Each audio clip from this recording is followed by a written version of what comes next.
रूसी राष्ट्रपति आज 2 दिवसीय भारत दौरे पर नई दिल्ली पहुंच रहे हैं। यह दौरा 23वें भारत रूस वार्षिक शिखर सम्मेलन के लिए है। यात्रा के दौरान भारत रूस के बीच रक्षा, ऊर्जा, व्यापार सहित रणनीतिक साझेदारी को और मजबूत करने की चर्चाएं होंगी। भारत की कुल बिजली उत्पादन क्षमता 5,05,023 मेगावाट हो गई है, जिसमें से अब गैर जीवाश्म, नवीकरणीय प्लस न्यूक्लियर हाइड्रो ऊर्जा की हिस्सेदारी प्रमुख हो चुकी है। 2025-26 वित्तीय वर्ष अक्टूबर तक में भारत ने 31.2 गीगावाट नई गैर जीवाश्म क्षमता जोड़ी है,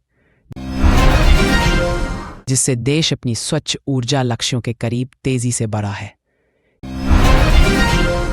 केंद्र सरकार ने राज्यों को स्वच्छ ऊर्जा, रिन्यूएबल एनर्जी परियोजनाओं के लिए आजादी दी है। अब राज्य स्तर पर अपनी क्लीन एनर्जी नीतियां बना सकते हैं। भले सेंट्रल एजेंसियों के पास अभी पावर बेचने का कुछ अधूरा स्टॉक हो, भारत अब विश्व की उन चुनिंदा बड़ी आर्थिक शक्तियों में शामिल हो चुका है जहां कुल बिजली क्षमता का आधा से ज्यादा हिस्सा नवीकरणीय गैर जीवाश्म ऊर्जा है। ये लक्ष्य भारत ने 2030 से पहले हासिल कर लिया।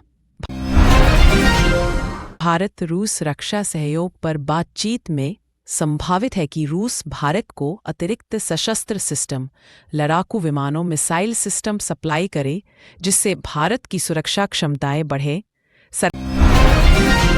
सरकार ने स्वच्छ ऊर्जा, renewables plus nuclear plus hydro विस्तार में तेजी दिखाई है, जिससे भारत की ऊर्जा सुरक्षा और पर्यावरणीय प्रतिबद्धताएं बेहतर हुई है।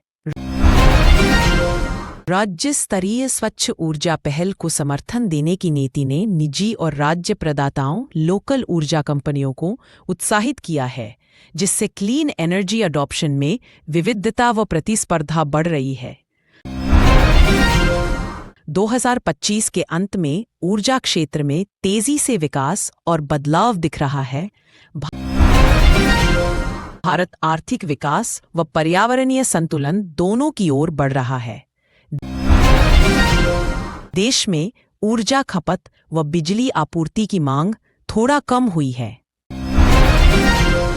नवंबर 2025 में बिजली उत्पादन में गिरावट देखी गई है,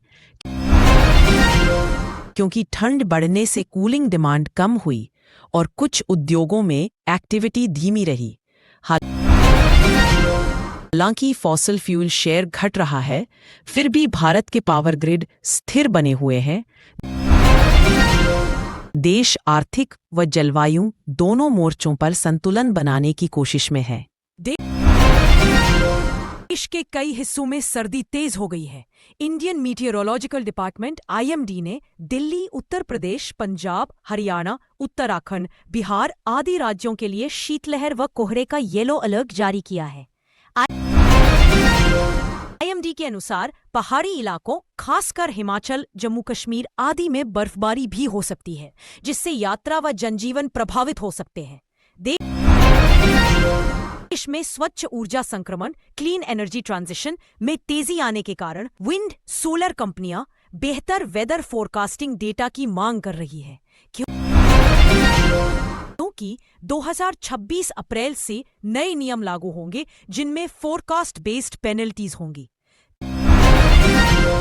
तेलंगाना गवर्नमेंट ने 2047 तक नेट जीरो कार्बन न्यूट्रलिटी का लक्ष्य रखा है। राज्य में 2030 तक 100% इलेक्ट्रिक ट्रांसपोर्ट, बड़े पैमाने पर हरित ऊर्जा और पर्यावरण अनुकूल शहरी व्यवस्थाओं पर जोर रहेगा। दक्षिण भारत के कई हिस्सों में, तटीय इलाकों में और पूर्व उत्तर राज्यों में बारिश, मौसम के बदलाव की संभावना है। कुछ राज्यों में अलर्ट जारी किया गया है। भारत रूस वार्षिक शिखर सम्मेलन दोनों देशों के लिए नई रणनीतिक साझेदारी, ऊर्जा, रक्षा, व्यापार आदि में सुधार व नए समझौतों के लिए अवसर माना जा रहा है। देश में स्टूडेंट्स, आम नागरिकों और उद्योगों को clean energy, renewable power and sustainability की ओर बढ़ने के लिए सरकारी नीतियों व प्रोत्साहन मिल रहे हैं।